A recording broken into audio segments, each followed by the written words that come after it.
हर हर महादेव। मैया पार्वती भवानी की जय। आदिशक्ति जगदम्बा की जय। हर हर महादेव। आँखिया से गिरा तारे झर झर लो रे, आँखिया से गिरा तारे झर झर लो। ए गुरुजी गिरल बानी रऊ री चरनिया चरवा दाया देइयो देती है। ए गुरुजी गिरल बानी रऊ रिहो चरनिया चरवा दाया देइयो देती।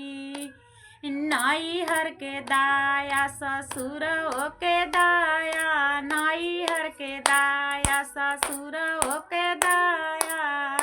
हे गुरुजी स्वाइया पर दाया बरसाइया चरवा दाया मांगो तो बानी। हे गुरुजी भतीजा हो पर दाया बरसाइया चरवा दाया देइयो देती। आँखिया से गिरा तारे झर झर लो रे, आँखिया से गिरा तारे झर झर लो। हे गुरुजी गिरल बानी रऊ रिहो चरनिया चरवा दाया देइयो देती। हमरो के दाया हमरा पति जी के दाया, हमरो के दाया हमरा पति जी के दाया।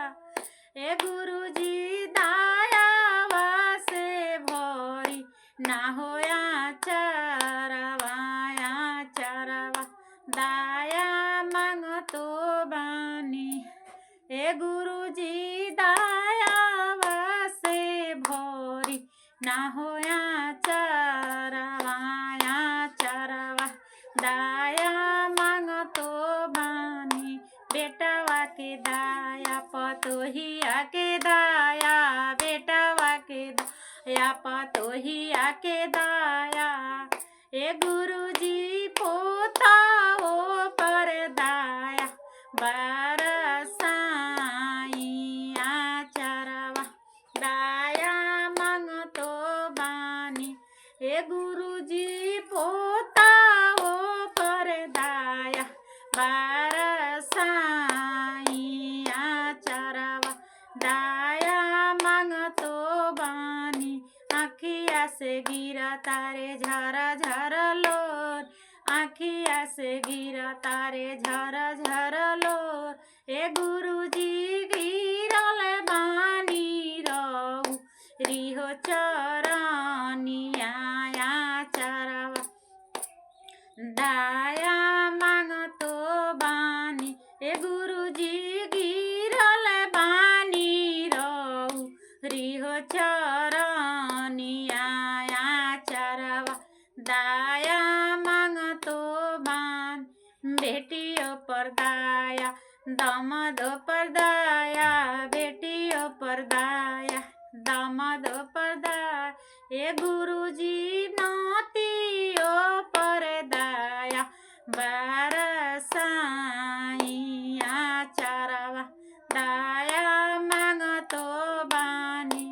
ए गुरुजी नातियों पर दाया बरसाइया चरवा दाया मांगो तो बानी। आँखिया से गिरा तारे झर झर लो रे, आँखिया से गिरा झर झर लोर। हे गुरुजी गिरल बानी रऊ रिहो चरनिया चरवा दाया मांगो तो बा। हर हर महादेव। मैया पार्वती भवानी।